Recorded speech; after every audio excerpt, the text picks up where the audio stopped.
लोगोफोर आं दिनै आरो नोंथांमोननि गेजेराव मोनसे गोदान भिडिअ लाना फैलायबाय। गिबिसिनथारावनो आं नोंथांमोनखौ आंनि बे बड' हिस्टरि इउटुब चेनेलाव बरायबाय। बड' हिस्टरि चेनेलाव बर'निनो जारिमिनखौ नोंथांमोना मिथिनो मोनगोन। दिनैनि भिडिअआ जाबाय दानि जोंनि बिटिसिनि मानगोनां बिटिआर चिफ प्रमद बर' सारखौ 70% बर'फ्रा जोलैनि हांगार, बेपारि, दालाल बायदि बायदि गोबां रावजों गाज्रि रावजों रायगासिनो दङ। आं बे रायनायनि सायाव दिनै फंनैसो खेंफोरथि आं होनो नागिरदों।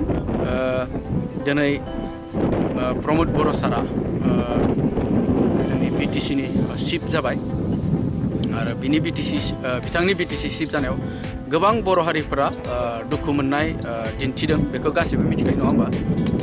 दिनै आं प्रमद बर' सारनि मोननैसो आं जारिमिनखौ आं नोंथांमोननो होनो लादों आखायाव।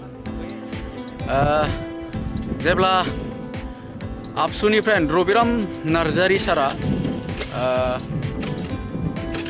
आबसुनि आफादगिरिनिफ्राय ओंखारो, अब्ला प्रमद बर' सारखौ आबसुनि आफादगिरि सायख'दोंमोन आरो बिथाङा बे आफादगिरि मासिखौ मोननानै, सार टाइटेलखौ मोननानै बे समाव गोबां बर'फ्रा बिटिआर एकर्डनि सिगां बर'लेण्डनि थाखाय सोमावसारबाय थादोंमोन। आरो बे सोमावसारनायाव प्रमद बर' सारा फंनैसो खोथाखौ रायजो राजाफोरनि गेजेराव बुंनानै प्रमद सारा मोनसे पाब्लिसिटि बानायना लादोंमोन। बे रावानो जाबाय, नोंथांमोना मिथिखागौ नङा होमबा। आङो क'क्राझाराव मा बुंदों आं बेखौ मिथिया, बाक्सा चिरां बा गहपुर सनितपुर लखिमपुरफ्राव मा बुंदों आं बेखौ मिथिया, खिन्थु जोंनि उदालगुरियाव फैनानै बिथाङा रौतायाव खननै बुंदों आरो बे खननै बुंनाय बाथ्रायावनो रायजो राजाफ्रा गोबां फोथायनाय लाखिदोंमोन। मोनसेया जाबाय रौता सारियालियाव राजा लामा होबथादोंमोन। बे मिटिङावहाय हंग्रम कमिटिनि अखिल गगৈ बिथाङाबो बाहागो लाफैदोंमोन। बे दिनाव बिथाङा बुंदोंमोन, प्रमद बर' सारा बिपिएफनि लिडारफोरखौ रायदोंमोन। बुंदोंमोन जे बिपिएफनि लिडारफोरा न'नि बेदरखौ जाला, फरेननि बेदरसो जायोसै हटेलाव, बेबायदि बुंदोंमोन आरो बेनि मिनिङानो जाबाय बिपिएफनि लिडारफोरा थारमाने न'आव हिन्जावदोंनो थाला उन्दुला, फरेननि सिख्लाफोरजोंसो बाहाराव हटेलाव उन्दुयो, बे बाथ्राखौ बिथाङा इनडाइरेक्टलि बुंदोंमोन। आरो बिथांनि बुंनायाव रायजो राजाफोरा जोबोर गोजोननाय मोन्दोंमोन। आंबो खोनानानै जोबोर गोजोननाय मोन्दोंमोन आरो गोबां बर' रायजो राजाफोरा बिथांनि सायाव फोथायनाय लाखिदोंमोन। बेनिफ्राय मोनसेया जाबाय रौता गेवलां फोथाराव बिथाङा बुंदोंमोन, नोंथांमोना गासैबो मिथिखागौ नङा होमबा। बुंदों बिथाङा जे जों कुनु दिन बिथांमोननि गादिखौ, बिपिएफनि गादिखौ सेनो थाखाय जों सोमावसाराखै। नोंथांमोना बे बाथ्राखौ मिथिखाबाय नङा होमबा, गोबां भाइरेल जागासिनो दङ। बुंदोंमोन जे कुनु बर'नि जिथु सार्थ हा बुरुनजिया जायागौ मानि बिथाङा कुनु एग्रिमेन्टआव जिकुनु एकर्डआव साइन होआ होनना बुंनायमोन। बे बाथ्राखौ नोंथांमोना गासैबो मिथिखागौ। आरो बुंदोंमोन कुनु एमपि एमएलए बिटिसिनि चिफ इएम जिएम जानो थाखाय सोमावसाराखै होननानै प्रमद बर' सारा बुंदोंमोन। आरो बे समाव प्रमद बर'नि साननाया, जिथु हारिनि थाखाय साननाय, बे समाव सैथोमोन प्रमद बर'नाबो। नाथाय मा खालायनो, मोनसे रायजो राजाखौ बिथाङाथ' बे फंनै रावजों पाब्लिसिटि बारायहोनो हादों, नाथाय बिथाङा रायजोनि मावनायाव, हारिनि मावनायाव बिथाङा मोनसे पार्सनेल मेटार, गावनि न'खरनि फारसे गोबां समयसा जादों। बिथाङा बे फंसे राव बुंनायाव सारनि हिन्जावा जोबोद दुखु मोनदों जाहैदों।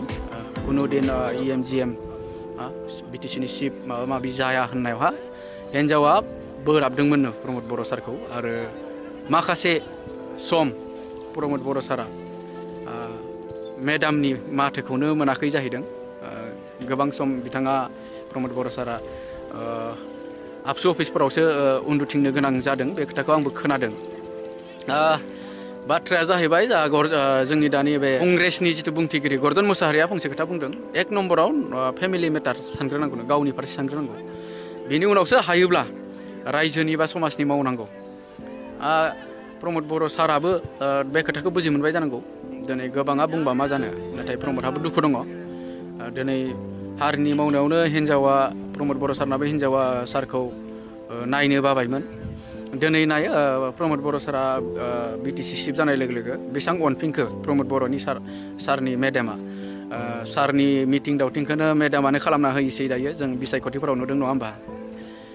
नोंथांमोना प्रमद बर' सारखौ दुखु मोनबाय थानांला। नोंथांमोना दा मोजाङै सलायनो होदो बे 5 बोसोरखौ। मा मा रायजोनि थाखाय मावो नोंथांमोना नुलांगोन।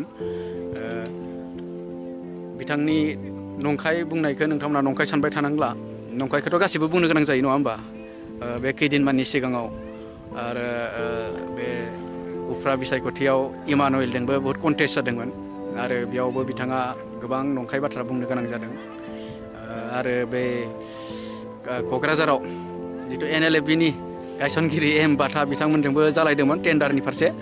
बेयावबो बुंदों, बेयावबो प्रमद बर' सारा अपसन गैयिनि नंखायखौनो बुंनो गोनां जादों। बे नंखाया बुंनो गोनां जायो, लाइफआव गासिबो बुंखानो गोनां जायो। बेफोरखौ दुखु मोनबाय थानाङा। दिनै प्रमद बर' साराबो हारिनि साननाय दंमोन दंनायालाय, नाथाय मा खालामनो, हारिनि सानबाय थानायावनो बेहा न'खरासो बायनोसैमोन। बिनि थाखायनो बिथाङा उपाय गैया बिटिआर रेकर्डखौ खालामनो गोनां जादों। दा जोंफोर दुखु मोनना लाब गैया, बिथांखौ जोलैनि हांगार होनबाय थानो नांला। मानो होनना बुङोबा बिथाङा दायो मोनसे पावाराव दोङो। बिथांखौ पावाराव थानानै मोजाङै मावनो मोनसे खाबुखौ होदो। नङाबा जोंनि गेजेराव आरो जि आपग्रेड जानांगौ बे थालांगोन। बेनिखायनो आं गुरैयै खावलायदों, नोंथांमोना दालाल माबा माबिखौ बुंबाय थाथ'नांला। मानोना बेफोर दिना थांबाय, दा बुंबाबो लाब गैला। दा हारियाव अलखद फैयो फैया बे उननि बाथ्रा। नाथाय जोङो दायो बेफोरबायदि सानबाय थानो नाङा। बुंनायाथ' मिसाखौ बुंनो गोनां जायो। प्रमद साराबो नै NLFBनि बुंनाय समावबो मोनसे बुंनो गोनां जाबाय जे साउथ इण्डियाननि हिर'फोरा दादागिरि खेला देखायफैदों होननानै। बेनिफ्राय इमानुवेलजों जानायाव बुंबाय, इमानुवेला बुंदोंमोन जे BPFआ खालाय जायाखैमोन। बिदि नों मानो खालाय जादों प्रमद बर'खौ? बे BJP सरकारजों मानो फुस्लाय जाबाय थादों, फिदिं जाबाय थादों? बुंदों प्रमद बर' सारा मोनसे खोथाखौ बुंदोंमोन, BJPआ अक्सिजेन होग्रा जन्थ्र नामा होननानै। सोमोनांथावना बाथ्रा बेफोर बाथ्राया।